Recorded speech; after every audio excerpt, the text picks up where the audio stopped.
우리 하나님의 말씀 창세기 29장 1절 말씀 보시겠습니다. 창세기 29장 1절 찾으신 줄로 알고 우리 합독을 한번 해보도록 하겠습니다. 6절까지입니다. 6절. 야곱이 길을 떠나 동방 사람의 땅에 이르러 온즉 들에 운물이 있고 그 곁에 양세 떼가 누워 있으니 이는 목자들이 그 우물에서 양떼에게 물을 먹임이라. 큰 돌도 우물 아귀를 덮었다가 모든 떼가 모이면 그들이 우물 아귀에서 돌을 옮기고 그 양떼에게 물을 먹이고는 우물 아귀 그 자리에 다시 그 돌을 덮더라. 야곱이 그들에게 이르되 내 형제여 어디서 왔느냐? 그들이 이르되 하란에서 왔노라. 야곱이 그들에게 이르되 너희가 나흘의 손자 라반을 아느냐? 그들이 이르되 아노라. 야곱이 그들에게 이르되 그가 평안하냐? 이르되 평안하니라. 그의 딸 라헬이 지금 양을 몰고 오느니라. 6절까지 우리 합독했습니다. 예, 우리 창세기 전반적인 그 흐름 속에서 나타나는 이 29장부터 시작되어지는 이 말씀, 곧 35장까지 야곱의 복과 그리고 그 언약이 성취되어지는 그러한 흐름 속에 자리 잡고 있다는 것이죠. 자, 오늘 우리가 이 말씀을 볼 때에 주목해야 할 부분이 있습니다. 지금 하나님께서 야곱에게 언약하신 것 또는 그 이상 또 뭐 아브라함도 역시 마찬가지고요. 그렇게 언약하신 것이 이 야곱의 생애를 통해서 지금 어떻게 이루어 가시는가에 우리가 주목이 하는 겁니다. 무슨 말인지 아시겠죠? 여기서 주목하려니까 자꾸만 이 내용도 물론 중요하지만은 우리가 주목할 것은 지금 이 흐름 속에서 하나님의 언약이 야곱의 생애를 통하여 어떻게 이루어지는가에 대한 주목입니다. 왜 그러냐면은 자칫하면 이것이 우리하고는 상관이 없는 이야기로 들려질 수도 있어요. 저 4,000년 전에 있었던 이야기를 우리가 지금 하나하나 그때의 이야기를 살펴보고 있는데 자칫하면 이것이 정말 하나님의 말씀인가? 라고 들어오지 않으면은 사실 지금이 딱 뭐 하기 좋은 시간이죠? 예, 잠자기 딱 좋은 시간입니다. 예. 그렇기 때문에 이게 왜 우리가 이 말씀을 왜 상고해야 되는지에 대한 것을 정확하게 우리가 인지하지 못하면은 사실 이것이 뭐 그냥 뭐예요? 제가 그냥 그 불면증을 치료하는 의사처럼만 보이는 겁니다. 그러니까 말씀만 들으면 곧바로 그냥 이렇게 이제 하실 텐데, 물론 육신의 피곤함도 있으시죠. 그럼에도 불구하고 우리가 하나님 말씀 앞에 이렇게 앉아 있기 때문에 그 말씀이 도대체 우리에게 이 시대에 이 말씀이 무엇을 우리에게 전해주고자 하는가에 대한 것들을 정확히 우리가 감지하고 말씀을 보면은 훨씬 더 재밌게 또 유익하게 볼 수가 있죠. 자, 아까 얘기했듯이 어떠한 우리가 지금 이걸 읽어 나가면서 하나님의 언약이 야곱에게 생애 속에서 야곱 생애 속에서 어떻게 이루어지는가 거기에 대한 우리의 주목이라고 했습니다. 왜 그러냐면은 오늘 여러분과 저에게도 무엇이 좀 주어져 있죠? 예? 무엇이 주어져 있습니까? 무엇이? 예, 언약이 주어져 있어서 그래요. 우리도 언약이 있잖아요. 지금 하나님의 우리에게 주신 언약이 있단 말입니다. 만약에 이 야곱에게 언약하신 것이 이루어지지 못하면은 우리의 언약 사상도 어떻게 돼요? 흔들거립니다. 야, 하나님 진짜 우리 약속한 것이 이루어질 수 있나? 우리에게 주신다고 했던 그 영원한 기업. 더 이상 눈물도 애곡함도 없이 아픔도 없이 그런 세상을 주시겠다고 그 나라를 주시겠다고 약속했는데 야곱에게도 언약을 못 이루신 분이 그 앞으로 있을 그 언약을 우리가 어떻게 믿고 있냐 말이죠. 그러한 관점에서 본다고 한다면 야곱에게 하셨던 그 언약이 어떻게 이루어지는지는 그걸 보면은 우리의 언약 사상이 확고해지는 거죠. 아, 우리도 하나님 분명히 그런 언약을 이루어 주실 것이다. 이런 것들이 더욱 강하게 우리를 신앙의 힘으로서 끌고 갈 수가 있다는 거 아니겠습니까? 그래서 우리가 야곱에게 하셨던 그 언약을 우리가 붙들고 지금 하나씩 바라보고 있는데, 자, 먼저 더 나아가서는요, 아브라함에게 했던 언약을 좀 한번 살펴볼 필요성이 있죠. 창세기 15장 5절을 보면 그를 이끌고, 하나님이 아브라함을 이끌고 밖으로 나갑니다. 이르시되 하늘을 우러러 뭇별 셀 수 있나 보라. 너 셀 수 있냐? 이 많은 별들처럼 너희 자손을 이 뭇별처럼 그렇게 해주겠다라는 약속이 일단 주어졌죠. 두 번째, 이제는 야곱에게 불러서 그럽니다. 내 자손이 땅에 티끌같이 되어 서쪽, 동쪽, 북쪽, 남쪽으로 퍼져나갈 것이야. 이 야곱에게 그 약속을 해줬습니다. 야곱에게 했던 이 자손의 번성의 약속은 아브라함에게 했던 자손 번성의 약속을 이어받은, 계승받은 언약이죠.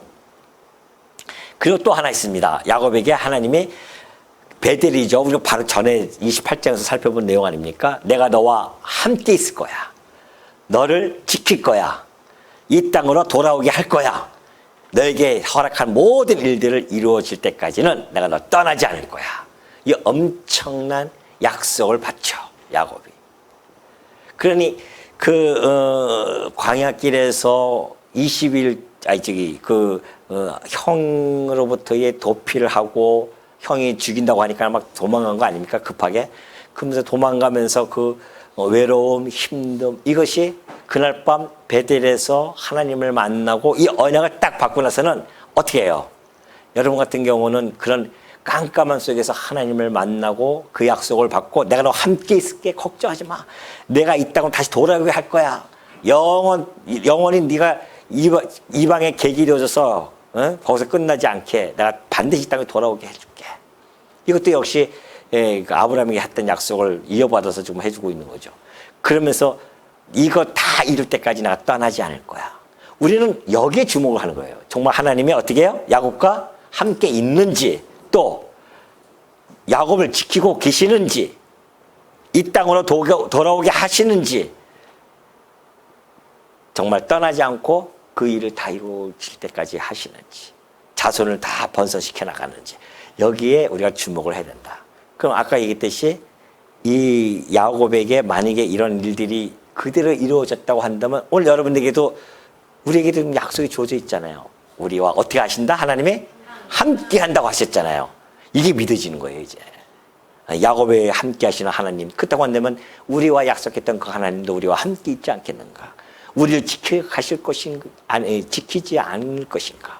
또 이 땅으로 돌아오게 하시는 것처럼 우리를 하나님의 나라, 그 천국으로 인도하신 것, 그 땅으로 우리를 다 인도하실 때까지 우리를 어떻게? 하나님은 떠나지 아니하실 것이다. 내게 향하신 하나님의 뜻이 이루어질 때까지 우리 하나님께서 나를 떠나지 않고 인도해 가실 거야. 라고 하는 우리의 신앙적인 든든함, 안식처가 바로 형성이 되어질 수가 있는 거죠. 왜? 야곱에게 하셨던 그 하나님은 동일하신 분이고 불변하신 분이기 때문에 우리에게도 어떻게? 그대로 행하시기 때문에 그렇습니다. 그래서 우리가 이 말씀을 보는 거예요, 지금. 정신 바짝 차리시죠? 네, 눈이 반짝반짝 빛나시죠? 어떻게 이루어지는지를 지금부터 하나하나 볼 것인데요. 자, 29장, 30장, 오늘 2장을 합니다. 여러분, 오늘 진도가 이제 팍팍 나가기 시작해요. 이제 추진을 밟기 시작한 겁니다. 29장과 30장은 야곱의 자손이 번성되어지는 일입니다. 그리고 재산이 증식되어져요. 왜 그럴까요? 하나님이 내게 허락한 것을 이루기까지 떠나지 아니하신다고 하셨기 때문에 그 일을 이루어 가신단 말입니다. 자손 번성과 재산 증식이죠. 자, 야곱이 왜 이 자손 번성에 있어서 중요한 그러한 자리를 차지하고 있냐면요. 이렇게 되어져 있어요, 지금. 지금 아담에게 하나님께서 나라를 약속했죠. 근데 이 나라를 약속했는데 아담이 타락함으로 말미암아 불완전하게 되어졌습니다. 그래서 하나님께서는 예수 그리스도를 통하여 그 나라를 성취하겠다. 이것은 이제 실체적인 나라죠. 그래서 우리는 이제 아담의 나라를 원형적인 나라로 그렇게 보고 있고요. 자, 하나님께서는 이 나라가 둘째 아담이신 예수 그리스도를 통하여 이루어질 것을 약속해 주었습니다. 그 이 나라가 이루어질 그 모형적인 나라도 하나님께서 지어지죠. 이것이 곧 이제 야곱을 통해서 이루어지는데 그 야곱의 이름이 이스라엘 아닙니까? 이스라엘이죠. 이스라엘 나라입니다. 그 이름을 따서 이제 이스라엘 나라를 세워주는데요. 자, 하나님께서 이 언약 나라입니다. 이게 모형적인 나라죠. 이 모형적인 나라지만은 쓸데없는 나라가 아닙니다. 이 나라와 매우 밀접한 관계를 가지고 있고 이 나라를 통하여서 메시아가 탄생되어지기 때문에 아주 중요한 나라죠. 그렇다고 한다면 하나님께서는 지금 아담으로부터 이 모형적인 이 나라, 곧 하나님의 나라라고 할 수 있는 그 이스라엘 나라를 세워가기 위해서는 하나님께서 여기서부터 아담으로부터 야곱 때까지 혈통을 구분하는 시기였었습니다. 이때가 끊임없이 혈통을 구분하죠. 하나님의 택한 백성으로서의 혈통을 구분하기 시작합니다. 그래서 가인과 셋이라든가 또는 노아의 세 아들 셈, 야벳, 함도 있죠. 거기서 셈이라든가 또 어디로 갈라집니까? 셈 족속에서 아브라함, 그 아브라함의 아들 중에서 이스마엘과 이삭을 가르고 이삭의 아들 야곱과 에서에서 야곱을 택하고 여기까지 온 거잖아요. 혈통을 계속해서 구분해가지고서는 셈 족속에서 그렇게 한 겁니다. 그러나 이제 야곱에게 있어서는 이 혈통에 구분했던 시기가 이 야곱을 기점으로 해서 종결이 되어져요. 그리고 나서는 여기는 이제 형제끼리도 다 갈라졌잖아요.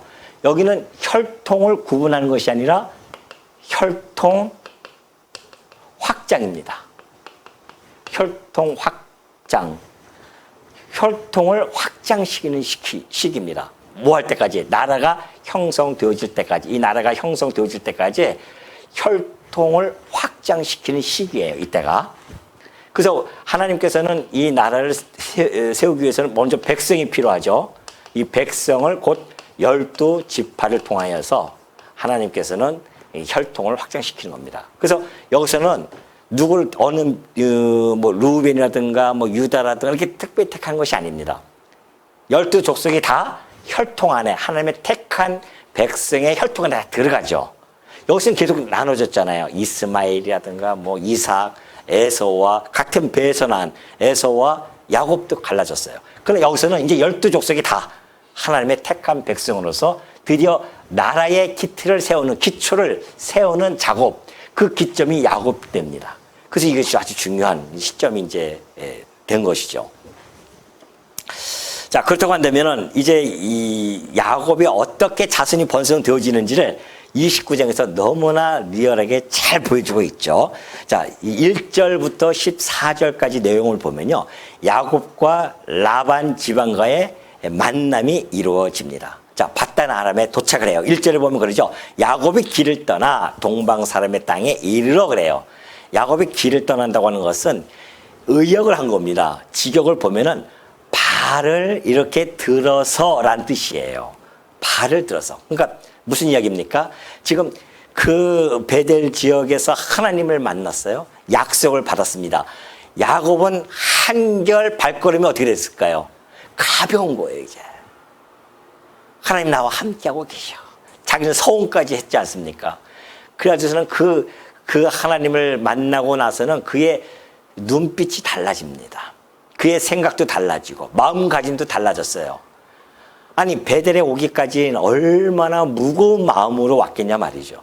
형이 그냥 죽인다고 하지, 아버지를 속였던 그 죄책감은 있지. 그 베델에서 정말 혼자서 그 들짐승이 올까봐 무서워 떨면서 잠자던 그때 하나님께서 오신 거예요. 만나셨어요. 약속을 주십니다. 발걸음이 너무 가벼워서 그 20여일이 넘는 그 길을 어떻게 갔을까요? 예, 단숨에 그냥 간 거예요. 그래서 발걸음이 가볍게, 그 뜻이에요. 발걸음이 가볍게 바로 동방 사람의 땅, 곧 밧닷 아람이라고 하는 그 삼촌이 거하는 그곳으로 그가 진입을 하게 되어진 것입니다. 거기서 목자들에게 안부를 묻습니다. 야, 우리 혹시 라반을 아느냐? 알다 마다냐? 이러죠. 그러니까는 그 딸이 이제 곧 올 것이다 해가지고서는 우물가에서 라헬을 만납니다. 그리고 나서 드디어 삼촌 라반을 상봉하는 내용이 14절까지 나타나죠. 14절 볼까요? 라반이 이르되 너는 참으로 내 혈육이로다 하였더라. 야곱이 한 달을 그와 함께 거주하게 되어지죠. 자, 삼촌을 만났으니 얼마나 마음도 편안해지고 한 달을 거주하게 되어지는데요. 근데 야곱이 이제 그 함께 한 달 동안 살면서 두 자매, 라반에게는 두 딸이 있습니다. 큰 딸이 누구죠? 레아가 있고요. 둘째 딸은 라반이란데 누구요? 라헬이죠. 라헬이라는 이름은 암양이라는 뜻이고요. 또 레아는 뭘까요? 들소라는 그런 이름의 뜻을, 일을 잘한다 가지고 들소라는 이름의 뜻을 가지고 있습니다. 그런데 참 이 라헬이요, 물론 이제 라헬을 처음 만났잖아요. 운물가에서 만났단 말입니다. 그때 운물가에서 만나면서 어쩌면 야곱에게는 초두 효과가 나타났을 수도 있어요. 처음에 딱 보면서 그 외로운 그 시기에 라헬을 보면서 아주 순간적으로 매력을 느낀 겁니다. 그러니까는 이제 그때 뭐가 씌었을까요? 이미 눈에 콩깍지가 씌었겠죠. 그래서 딱 가서 그 집에서 있다 보니까 레아와 라헬이 있는데 야곱이 라헬하고 결혼하고 싶은 거예요. 그러니 자기가 보기에는 이게 주관적인 생각이거든요. 자기가 봤을 때는 아주 총명해 보이고 아주 그래서 매력 덩어리로 생긴 매력 덩어리처럼 된 겁니다. 그래서 라헬을 갖다가 자기가 아내로 맞이하고 싶다고 삼촌에게 이야기를 하죠. 그 17절 한번 볼까요? 17절 보면은 레아는 시력이 약하고 라헬은 곱고 알이 따오니 그러잖아요. 그러죠? 그러면서 야곱이 라헬을 더 사랑함으로 대답하되 외삼촌의 작은 딸 라헬을 위하여 내가 외삼촌에게 7년을 섬기겠습니다. 그래요. 왜 섬기냐면은 지참금이 있어야 되거든요. 원래는 아내를 데려가려면 지참금을 줘야 되는데 야곱이 뭐 돈이 있습니까? 뭐 있습니까? 그냥 형 때문에 죽으라고 맨몸을 온 야곱이기 때문에 지참금 대신에 7년을 섬기겠다고 그렇게 이야기를 하게 되죠. 그러니까 라반이 이르되 그를 내게 주는 것이 타인에게 주는 것보다 낫다. 알았다. 그러면 나와 함께 있으면서 내가 야곱이 라헬을 위하여 7년 동안 라반을 섬기려집니다. 내가 줄 테니까 7년 섬겨라. 야곱이 그 이야기를 듣고 너무너무 행복해합니다. 그래가지고서는 그를 사랑하는 까닭에 7년을 며칠까지 여겼어요? 며칠까지 여긴 겁니다. 7년 며칠까지. 사랑하면 시간을 초월하나 봐요. 제가 우리 집사람과 한 40년 살았잖아요. 진짜 며칠 같아요, 정말. 어떻게 금방 훅 지나간 것 같아요, 정말. 뭐 안 믿으시는 얼굴들이신데 진짜 며칠 같아요, 진짜. 저는 뭐 지겹다 이런 건 내 사전 무슨 말인지 잘 이해를 못해요. 저는 지겹다는 뜻이. 어떤 분들은 막 지겹다 그러는데 지겹다는 것이 내 사전에는 없습니다, 사실은. 그만큼 며칠같이 훅 지나갔어요. 시간이 너무 아깝죠. 이제 앞으로 며칠만 지나면 이제 끝인데 그 정도로 이 사랑한다고 하면요, 며칠이 훅 지나갑니다. 몇 년은 훅 지나가 버리죠. 야곱이 그랬어요. 그냥 7년을 며칠처럼 확 지나가 버립니다. 예. 그리고 나서 이제 21절입니다. 21절부터 30절 보면요, 이제 야곱이 라반에게 속는 사건이 벌어집니다. 여러분 잘 아시는 이야기지만은 이제 결혼식을 했어요. 7년이 지나가지고서는 결혼식을 합니다. 결혼식을 하는데 그때 결혼 풍습상이요, 한 7일 동안 막 잔치를 벌입니다. 그리고 나서는 이제 저도 그 전에 왜 그걸 뭘 알아봤을까라고 했는데 그럴 수밖에 없죠. 그때는 뭐 이런 불이 있습니까? 호롱불 같은 거 하나 있겠죠. 뿐만이 아니라 신부들은 이렇게 배를 이렇게 싹 가렸어요. 그러니까는 그 밤에 레아가 왔는데 그 레아인지 모르는 거죠. 라헬인 줄 알고. 또 뭐 술도 먹었겠다. 그러니까 아침에 일어나 보니까는 이게 웬일이에요. 레아가 나타났단 말입니다. 노발대발 하는 거죠. 삼촌 이럴 수가 있습니까? 막 이러면서. 그러니까 야, 우리 풍습상 우리는 먼저 누이가 언니가 먼저 또는 형이 먼저 가야 된다 그러죠. 우리도 과거에 그랬잖아요. 우리도 앞에 형이라든가 언니가 있으면은 먼저 결혼 못 합니다. 둘째는 셋째는 먼저 맞이가 가고 두 번째 가고 세 번째 가고 막 이런 것이 있었어요. 저는 그 금기를 깬 사람입니다. 제가 얼마나 급했는지 저는 우리 형이 장가도 가기 전에 제가 먼저 갔거든요. 그러니까 우리나라에 그런 것들이 있었기 때문에 이때 당시엔 더 아마 그런 걸 절차를 따졌을 겁니다. 그러면은 진작에 얘기했어야지. 삼촌이 그 얘기를 안 해줬잖아요. 삼촌한테 속은 거 아니겠습니까? 그러면 야곱이 화가 나가지고 막 속였다고 뭐라고 할 입장이에요? 아니 입장입니까? 그런 입장이 못 돼요. 왜? 자기도 속였잖아요. 아버지를 갖다가. 그러니까 우리가 욥기서 우리가 지난번에 살펴봤듯이 능력과 지혜가 하나님에게 있는데 속이는 자와 속는 자가 다 그에게 어떻게 했다? 속해 있다는 겁니다. 속이는 자, 속임을 받는 자도 다 여호와께서 그의 능력과 지혜를 통하여 행하시는 일들 중에 하나라는 겁니다. 그러니까 야곱이 아버지를 속인 일도 그리고 라반이 야곱을 속인 일도 그것이 우연히 나타난 현상들 같지만 하나님의 커다란 그림 안에 다들 미끄럼 내지는 포석으로 지금 하나씩 주어지고 있다는 사실입니다. 이것이 우리의 놀라움입니다. 우리는 이 사건들을 보면서 알고 있잖아요. 우리는 전반적인 흐름을 알고 있기 때문에 이런 해석이 나올 수가 있는 겁니다. 그냥 일반적인 책들이야 이런 것들이 나오면 쭉 읽어 나오면서 아이고 그때마다 그냥 느끼는 감정, 해석 이렇게 해 나갈 수 있지만 우리는 이미 이 계시가 완성이 되어져서 우리에게 주어졌고 그렇기 때문에 하나님의 그 주권적인 섭리를 알고 있습니다. 그러니까 이런 해석들을 우리가 할 수가 있는 거죠. 이 부분적이지만은 이걸 통해서 하나님께서 지금 당신의 정하신 뜻과 목적을 향해서 이 인간 군상들에 일어나는 모든 일들을 하나씩 당신의 능력에 의해서 이루어지죠. 우리는 인간들은 잘 모릅니다. 그러니까 우리가 막 지지고 볶고 막 이렇게 이제 하는 것 같아도 그것이 하나님의 절대선을 향하여 하나씩 이루어진다는 사실 아니겠습니까? 이것이 우리의 해석의 관점이에요. 그렇다고 한다면은 이 야곱이라든가 뭐 이런 이 족장들의 창세기 이 계시의 인물들이야 특별 계시니까 다 나와 있지만 우리 일반 계시 속에서의 우리의 삶은 기록이 안 되어져 있잖아요. 우리는 몰라요. 이들도 자기의 앞날을 모르고 현재를 살아왔지만은 그것이 모든 것이 다 하나님의 절대 주권에 의해서 당신의 장중에서 섭리가 되어졌다는 사실을 우리가 알듯이 이 특별 계시가 우리의 뭡니까? 우리의 삶에 이것이 해석서가 되어지는 겁니다. 그렇다고 한다면 내 삶도 역시 어떻게 된다? 그냥 우연히 막 살아가는 것 같고 거기서 막 그냥 속고 속이면서 살아가는 것 같고 우리가 살아가면서 불완전한 선택도 하면서 살아가는 것 같지만은 이 모든 것이 결국은 뭐다? 하나님의 이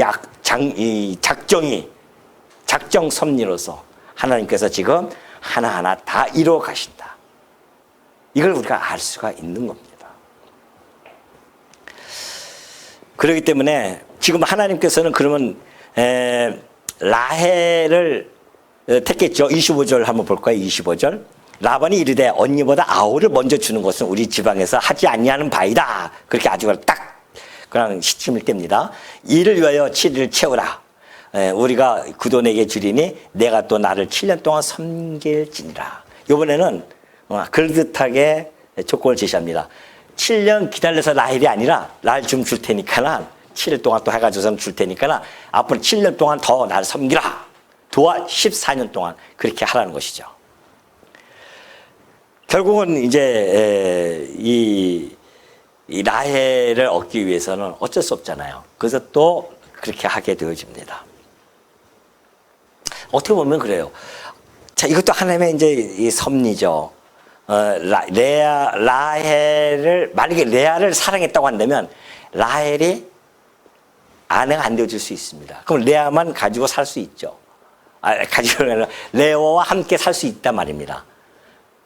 그럼 지금 하나님께서는 이 나라의 기틀을 세우기 위하여 12지파를 세우기로 약속을 좀 작정을 해 놓으셨는데 레아 하나 가지고 힘들죠. 14년 안에. 그러니까 하나님께서는 먼저 라헬을 사랑하게 하는 그런 역사를 섭리하신 겁니다. 그래서 라헬을 위하여 어쩔 수 없이 레아도 받아들이고 라헬도서 부부 두 아내를 갖게 되어지는 겁니다. 이것이 비록 시기와 질투에 싹이 트는 그러한 과정이라 할지라도 그래도 그것이 하나님의 섭리 중에 하나의 일환이기 때문에 이것이 지금 하나씩 이루어진다는 겁니다.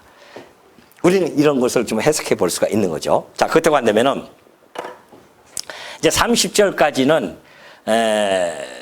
7년 동안 라반을 더 섬긴다는 이야기를 했고요. 31절부터 35절까지 보면은 레아가 아들을 낳기 시작합니다. 루벤, 시므온, 레위, 유다. 여기 보면은 이제 도표에 보면 이렇게 되어 있죠. 야곱의 자녀 해가지고서는 레아가 난 그 아들들입니다.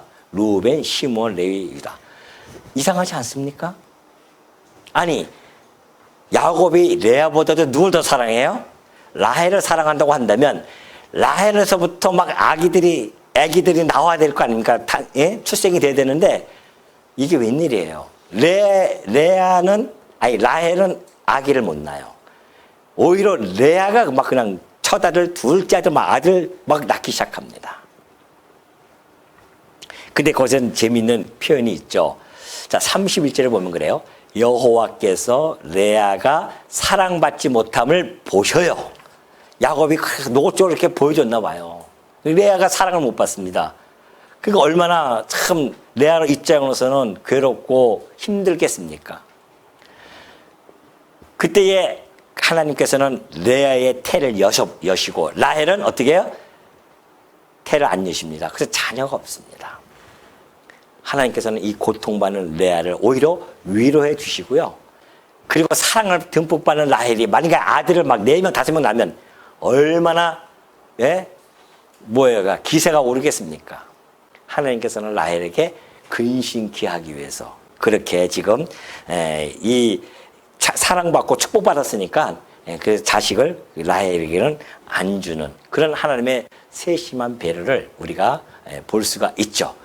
하나님께서 특별히 이렇게 레아에게 이런 아들을 4명을 주게 되어집니다. 36절에 보면 그래요. 아들을 쭉 낳고 35절에 그가 또 임신하여 아들을 낳고 이제는 내가 이르되 이제는 여호와를 찬송하도다. 레아 보십시오. 아들 4명 낳고 막 찬송이 터져나오기 시작합니다. 이로 말미암아 그가 그의 이름을 유다라 하였고 그의 출산이 멈추었더라. 비록 야곱에게는 내가 위로를 못 받았는데 내가 이 아들들을 통해서 하나님을 찬송하다. 하나님으로부터 위로함을 받았기 때문에 여호와를 찬송하다. 그래서 유다 이름을 찬송으로 이렇게 바꾼 겁니다. 근데 야곱이 나중에 이제 죽기 전에 12지파에게 축복할 때 뭐라고 합니까? 그런 유다야 너는 형제의 찬송이 될 것이야 그러지 않습니까? 그러니까 보십시오. 이 라헬이 난 아들 사랑받지 못했던 레아가 난 내 아들 중에서 하나님께서 놀랍게도 여기에서 제사장 지파인 레위가 나오고요. 그 다음에 왕 지파인 유다도 나오고 라헬을 사랑했던 그 라헬의 지파가 아니라 오히려 사랑받지 못하는 레아를 통해서요. 아주 중요한 직임을 맡는 지파들이 다 레아 아들들이 맡아요. 이러니 여러분 우리가 하나님의 이 판단을 어떻게 헤아릴 수가 있겠습니까? 우리 생각과 하나님의 생각이 그렇게 동의해서 서가 먼 것처럼 멀다니까요. 하나님의 그 깊으신 섭리, 그 길을 우리가 어찌 찾을 수가 있겠습니까? 그러니까 여러분 하나님께서 여러분을 향한 그 섭리 가시는 삶의 모습들을 우리는 헤아릴 수가 없죠. 사실은 그 길도 알 수가 없습니다. 다만 우리는 우리의 삶 속에서 나타나는 그 발자취를 보면서 하나님의 절대 주권에 대해서 깨닫게 되어지고 그 하나님을 찬송하게 되어지는 거 아니겠습니까? 우리는 삶을 어떻게 인도할지 몰라요. 여러분 지금까지의 삶을 하나님이 나를 이렇게 인도하실 거야 해가지고 인도된 적 있습니까? 아마 모를걸요? 내가 지금까지 살아왔던 이 길을 내가 미리 알았으면, 내가 예측했으면 얼마나 좋겠습니까? 하나님은 그걸 모르시게 합니다. 내일을 알지 못하게 하신 이유가 있죠. 그래서 공고함과 형통함을 겸하여 주시면서 내일을 알지 못하게 함으로 누구만을, 하나님만을 어떻게 하나? 바라보고 의지할 수 있도록 그렇게 해 주신 겁니다. 그러니까 형통할 때 하나님을 찬송하고, 공고할 때 하나님께 기도하면서 오로지 하나님만 바라보잖아요. 공고해도 하나님께, 형통해도 하나님께. 이것이 성도를 끌고 가시는 하나님의 섭리라는 사실. 우리의 삶 구석구석 하나하나, 발자취 하나하나 하나님의 손길이 닿지 않는 발걸음이 있겠냐 말이죠. 여러분 지금까지 살아오시면서 있었어요? 뒤돌아보니까 난 진짜 하나님이 이럴 수가 있는가 라고 할 그런 혹시 생각이 드냐 말이죠. 뒤돌아보면 나의 발걸음 한 걸음 한 걸음이 하나님이 나의 발걸음을 인도해서 지금까지 이 자리까지 오게 하셨구나. 이것을 깨닫는 것이 뭐예요? 지혜입니다. 지혜. 이걸 깨닫는 게 지혜죠. 아니면 맨날 내 뒤돌아보면서 내 삶에 대해서 불평하고 불만 갖고 짜증 부리고 이런다고 한다면은 그건 하나님의 섭리를 제대로 깨닫지 못했습니다. 그래서 오늘 이 창세기가 필요한 겁니다. 여러분이 오늘 창세기 공부하는 이유는 그 하나님을 발견하는 겁니다. 나의 삶을 이렇게 인도하시는 하나님이었구나. 그걸 우리가 해석할 수 있는 힘을 얻기 위해서 지금 우리가 이거 하나하나씩 살펴보는 거 아니겠습니까? 자, 30장 넘어갑니다. 1절부터 8절까지 보면은요, 이제 라헬이 몸종 빌하에 의해서 아들 단과 납달리를 낳죠. 30장 1절 볼까요? 라헬이 자기가 야곱에게서 아들을 낳지 못함을 보고 그의 언니를 시기하여 야곱에게 이르되 내게 자식을 낳게 하라. 그렇지 아니하면 내가 죽겠노라 그래요. 자, 이제 시기가 들어가죠. 언니는 4명이나 나요? 근데 자기는 그렇게 야곱이 나만 사랑한다며. 근데 왜 나는 아들이 없어? 이제 이렇게 절박함이 오기 시작합니다. 그때 당시에는 아들을 못 낳으면 완전히 이것은 정말 자기의 권위라든가 위치가 흔들리는 겁니다. 그렇기 때문에 어떻게든지 이 아들을 낳고자 애를 쓰죠. 근데 지금 라헬은 아무것도 없으니 얼마나 지금 치욕으로 생각할 수밖에 없는 겁니다. 그래서 야곱에게 지금 투정을 부려요. 시기와 함께 투정을 부립니다. 야곱의 대답이 걸작이죠. 야곱이 라헬에게 성을 내어 이르시되 그대를 임신하지 못하게 하시니 이는 하나님이시니 못하게 하시는 이는 하나님이시니 내가 하나님을 대신하겠느냐. 우리 성도들의 자녀관이 너무나 아주 뚜렷하게 나타납니다. 세상의 자녀관은 어떻게 되어져 있죠? 자녀를 갖고자 하면은 세상에서는 삼신 할머니의 점지가 이루어져야 됩니다. 그리고 그 삼신 할머니의 출생이 되어지고 돌 될 때까지 삼신 할머니가 보살펴요. 그 돌잔치 하고 나면 이제 삼신 할머니가 떠나거든요. 이것이 세상에서 가지고 있는 자녀들에 대한 어떤 인식이죠. 삼신 할머니가 점지해줘야지만이 낫다는 거 아니겠습니까? 근데 벌써 4000년 전에 우리 야곱은 벌써 하나님이 태도 여시는 분이 하나님이고 태를 다루시는 분도 하나님인 걸 알고 있었습니다. 그러니까 당신이 애를 못 낳는 것이 내 탓이요 하나님은 아니겠느냐, 그걸 좀 이야기해주고 있는 거죠. 그러니 참 이 라헬을 사랑받던 라헬이 남편에게 이런 소리까지 듣는 겁니다 지금. 그러니 사랑받는 것도 다 좋은 것도 아니고요, 미움받는다고 다 나쁜 것도 아니에요 보면은. 그렇지 않습니까? 세상이라고 하는 것이. 그러니까 너무나 그렇게 일희일비하면서 세상 살 필요 없다는 겁니다. 때로는 미움받는 것이 좋을 때도 있고요, 때로는 사랑받는 것이 좀 안 좋을 때도 있습니다. 그러니까 내게 주어진 모든 형편에 따라서 그때 형편에 그냥 만족하고 살아가는 것, 이것이 성도의 지혜라는 것. 깨달을 수 있죠, 충분히. 여기서 보면은.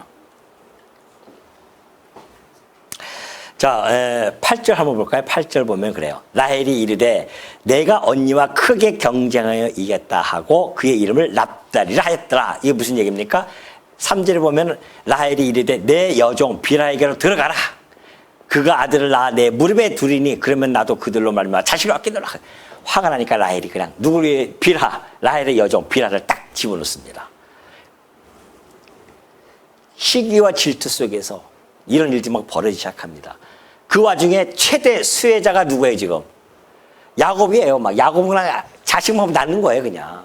그러니까 레아의 애들 4명, 빌하의 2명. 그러니까 레아가 가만히 있겠어요? 또 자기 몸종 실바를 주어서 갓과 아셀을 또 낳습니다. 또 이것이 어디서 나타납니까? 7절부터 14절부터 21절까지 또 나타납니다. 9절부터 13절까지 이제 실바에 의해서 갓과 아셀이 13절까지 나타나고요. 14절부터 22절까지는 레아가 또 아들을 또 낳아요. 이사갈, 스불론, 디나입니다. 완전히 라헬이 그냥 정말 뭐라고 할까요? 그냥 막 너무 화가 나는 거죠. 근데 그때 왜 그러면 레아가 왜 또 갑자기 출산이 멈췄다가 또 갑자기 3명을 낳냐면은 르우벤 때문에 그렇습니다. 르우벤. 알죠? 르우벤? 첫 아들 르우벤이 아기 때였죠. 아기 때. 가다가 합판차라는 것이 있습니다. 그걸 소위 이제 요즘 같이 뭐 정력제라고 하죠. 그래서 인삼이라든가 뭐 그런 종류예요. 그걸 가져오니까는 라헬이 그걸 보고서는 막 그걸 갖고 싶은 거죠. 그걸 나에게 달라고 하니까는 내가 그러면은 저기 야곱을 내 방으로 좀 들어오게 하라. 그러니까는 라헬이 알았다고 뭐 합할지 달라 해가지고 교환한 겁니다.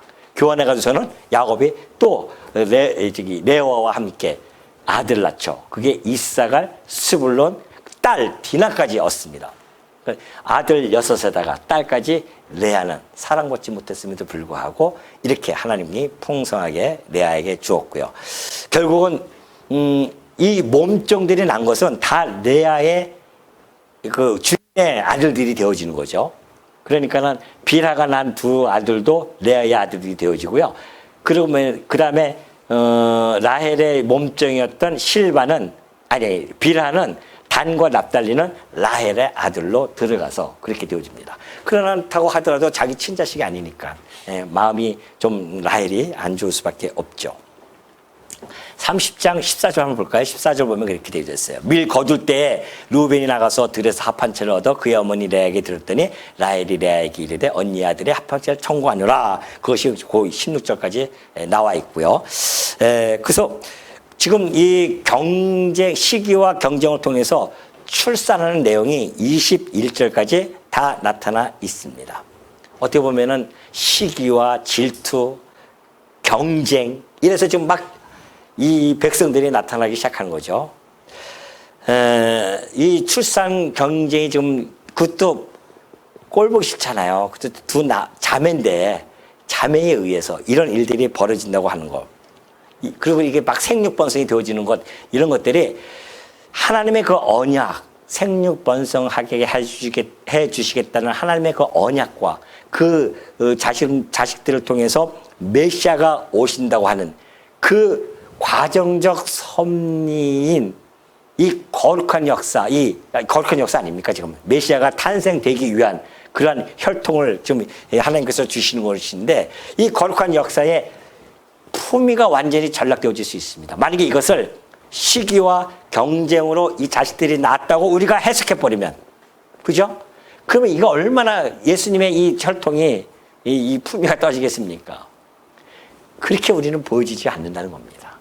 표면상으로는 그들이 시기와 질투와 경쟁 속에 출산이 되어지는 이런 것들이 하지만은 그러나 어떻게 보면 세상 사람들이 이거 보면은 이해가 잘 안 되죠. 그러니까 도덕적 관점으로 이것을 보게 되어지면 성경을 갖다가 이해할 수가 없는 겁니다. 우리는 분명한 계시적인 관점이 있죠. 하나님이 지금 당신을 계시하기 위한 목적으로서 당신의 언약이 어떻게 이루어지는지 어떠한 과정을 가지고 이루어지고 있는지 이것을 지금 보여주고 있기 때문에 이런 모든 것들이 지금 우리들에게는 하나님의 주권적 섭리로 보여지는 겁니다. 이것조차도. 그래서 우리가 과거에 이제 우리 그 요셉이 그런 얘기하죠. 형들에게 팔려 나갔을 때에 그런 형들이 막 나중에 자기네들 해코지 할까 봐 막 무서워가지고서는 그 얘기할 때 요셉이 그런 이야기합니다. 형들이여 당신이 나를 해하려고 나를 팔았지만 그런 이야기죠.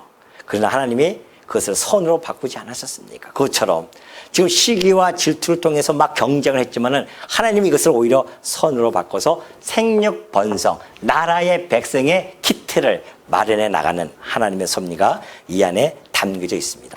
하나님은 그 시기와 경쟁을 통해서도 하나님의 뜻을 이루어 가신다는 거 아니겠습니까? 이것을 정확하게 간파한 바울이 뭐라고 해석을 하는지 아십니까? 빌립보서 1장 15절에서 어떤 이들은 투기와 분쟁으로 어떤 이들은 착한 뜻으로 그리스도를 전파하나니 이들은 내가 복음을 변증하기 위하여 세우심을 받은 줄 알고 사랑으로 하나 그들은 나의 매임에 괴로움을 더하게 할 줄로 생각하여 순수하지 못하게 다툼으로 그리스도를 전파하느니라. 그러면 무엇이냐? 거칠어로 하나 참으로 하나 무송방도로 하든지 전파되는 것은 누구다? 그리스도 아니겠느냐? 그래서 자기는 기뻐하고 기뻐한다는 겁니다. 이것처럼 라헬과 이 레아가 시기하고 경쟁을 통해서 하지만은 그러나 하나님의 뜻인 생육 번성을 이루어 가시는 그 일에 쓰임을 받는다고 한다면 하나님의 영광이 드러나는 사건이라는 것이죠. 인간으로 보면은 치졸한 그러한 자매의 다툼 같이 보이지만 하나님의 그 전체적인 섭리 속에서는 이것이 하나님의 영광, 주권의 영광을 드러내는 사건이 아닐 수 없다는 겁니다. 그러니 우리 보십시오. 하나님께서 나는 빛도 짓고 어떻게 해요? 어둠도 창조하시는 분이고 또 평안도 지을 뿐만이 아니라 모두 환난도 창조하시는 분. 이 모든 일을 하시는 분이 여호와이시다라는 뜻 아니겠습니까? 그런 분이 하나님이세요. 그 하나님께서는 지금 언약 성취라고 하는 것을 전체적인 틀을 그림을 딱 해놓고 백제에다가 지금 전체적인 밑그림을 하나씩 그려놓고 있습니다. 이것이 사사기까지 흘러가는 내용이에요. 마침내 22장부터 22장 30장 22절부터요 24절까지 보면요 드디어 라헬이 아기를 낳습니다. 하나님이 라헬을 생각하신지라 하나님이 그의 소원을 들으시고 그의 태를 여셨습니다. 그가 임신하여 아들을 낳고 이르되 하나님이 내 부끄러움을 힐시셨다 하고 그 이름을 요셉이라 하니 여호와는 다시 다른 아들을 내게 더하시기를 원하노라 하였더라. 마침내 누구예요? 라헬이 마지막 요셉 11번째로 요셉을 나타나게 되어집니다. 범세 다 때가 있다는 거 아니겠습니까? 그러죠? 그래서 인간의 어떤 수단, 이 합한체 때문에 이게 되어진 것이 아닙니다. 하나님 태를 여셔야 돼요. 그러니까 모든 것이 하나님께서 범세의 목적을 이룰 때가 있고요. 기한이 있습니다. 그 때가 되어지면 하나님께서 그 일을 이루어 가신다. 그러니 하나님의 섭리를 알게 되어지면 조급하지 않습니다. 사실은. 우리가 조급하다고 하는 것은 하나님의 섭리에 대해서 제대로 이해하지 못한 결과이지 하나님의 섭리만 안다고 한다면 그 조급하면서 훨씬 자유로울 수가 있다는 거 아니겠습니까? 자, 그러면 제가 이제 왜 하나님은 사랑하는 라헬에게 끝으로 11번째를 통하여서 요셉을 주셨을까? 궁금하지 않습니까? 궁금하잖아요. 왜 그렇게 해서 더 일찍 주실 수도 있을 텐데. 하나님께서 왜 그렇게 해주셨을까? 분명한 그 이유가 성경 전체의 흐름 속에서 우리들에게 전달해주고 있습니다. 자, 가장 사랑하는 라헬을 통해서 아들을 낳았어요. 그것도 막내예요, 지금. 이쁘겠습니까? 안 이쁘겠습니까? 아주 그냥 그 열한 아들은 쳐다보지도 않고요. 그 아들만 사랑하는 겁니다. 그럼 왜 하나님께서 그 라헬에게 11번째 줘서 그 사랑을 받게 했나 말이죠. 왜 받겠을까요? 형들에게 미움을 받게 하기 위해서 아니겠습니까? 그럼 부르보다 뻔한 일 아니에요. 우리 아이들 보면은 형과 동생 낳으면은 벌써 시기하고 질투하고 막 그러는데 동생 사랑한다고. 이 10명이 가만히 있겠어요? 그냥 그 아들 그냥 미워하죠. 결국은 미워해가지고서는 어디로 팔려갑니까? 애굽으로 팔려갑니다. 그리고서는 결국은 모든 이스라엘 민족들이 다 애굽으로 가죠. 이것이 바로 하나님께서 일찍이 약속해 주었던 그 말씀. 뭐예요? 너희들이 이방의 객이 되어 종살이 하다가 4대 만에 이 땅으로 다시 돌아오겠다. 이 아브라함에게 했던 그 약속이 지금 이렇게 흐르고 있는 겁니다. 저변에. 그 사사기까지 이루어 가시려는 하나님의 섭리가 지금 이 요셉의 11번째 아들로 그것이 자연스럽게 이루어지도록 섭리해 가시는 겁니다. 놀라지 않으시네요? 저도 이 정도 하면 깜짝 놀라가지고 막 이러실 줄 알았더니 눈만 멀뚱멀뚱 뜨고 계세요. 안 놀라세요? 이야, 감탄을 하셔야 되죠. 무릎을 한번 치셔야 되지 않습니까? 이럴 때. 와, 진짜 대단하신 분이시다, 우리 하나님. 이렇게 치밀하게 전체적인 그림을 가지고, 예?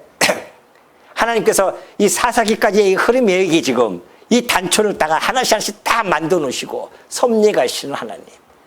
그 11번째 그 사랑하는 아들 주셔가지고 미움받게 해가지고 애굽으로 가고 거기서 그냥 살게 하시다가 거기서 종살이하고 결국 거기서 나오고 그래서 다시 그 땅에 들어가는 이 놀라운 역사를 섭리하기 위한 전초전으로 지금 하나님의 포석을 두고 계시는 그 하나님의 치밀하심, 절대 주권의 그 하나님. 이 섭리를 우리가 안는데 무엇이 두려우냐 말이죠. 이 땅에 살아가면서. 예? 두렵습니까? 내 앞날에 대한 불투명 때문에 두렵냐 말이죠. 그 모든 것을 하나님의 섭리에 지금 내 삶을 쫙 깔아놓고 날 인도해 가시고 끌고 가시고 함께하고 계시는데 그 하나님을 믿는 우리들이 이 야곱을 통하여 섭리해 가시는 하나님이 지금 우리들을 통하여서 섭리해 가고 계시지 않습니까 말이죠. 그 하나님을 믿는다고 한다면 여러분 마음이 훨씬 더 평안해질 겁니다. 하나님만 의지하십시오. 하나님만 바라보십시오. 아이고, 보이지 않는 하나님 어떻게 의지하고 합니까? 그래서 우리가 이 말씀을 지금 공부하는 거 아니겠습니까? 역사적인 사실로 드러나는 이 하나님 보이지 않지만은 이렇게 섭리했던 하나님이 지금도 살아계셔서 나를 끌고 섭리해 가신다는 그 하나님. 그 믿음을 우리가 얻기 위해서 지금도 창세기 공부하는 것이지 뭐 옛날 이야기 듣고 싶어서 지금 공부하는 거예요? 맨날 이거 읽으면 뭐 하냐고요. 이게 읽으면 이곳에서 하나님의 주권의 섭리를 끄집어내서 이것이 그 하나님의 주권적 섭리를 내 삶에 끌고 오셔야 되지. 그리고 거기다 맡겨놓고 하나님께 의지하면서 살아가는 것, 이것이 성경이 살아서 내 안에서 꿈틀거리는 거 아니겠습니까? 그 보이는 거 까만 거는 글자요, 하얀 거는 뭐예요? 종이에요? 읽고서는 그냥 쭉 지나가면 끝이에요? 지식으로 알면 뭐 하냐고요? 이 지식 아브라함 다 알고 있죠, 이거는. 다 아는 거 아니에요, 다? 맞아. 그 시기하고 질투해가지고 저렇게 그걸 낳는구나. 아이고, 참 못된 것들 말이야. 그걸로 끝나겠냐 말이죠, 이게. 이 흐름 속에 보여지는 하나님의 섭리를 발견하는 이 지혜로움, 그것을 내게 사용하는 그 슬기로움, 이 명철, 뭐예요? 지혜, 명철, 예? 명철 아니겠습니까?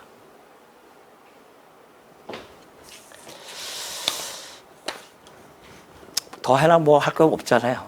기도하겠습니다.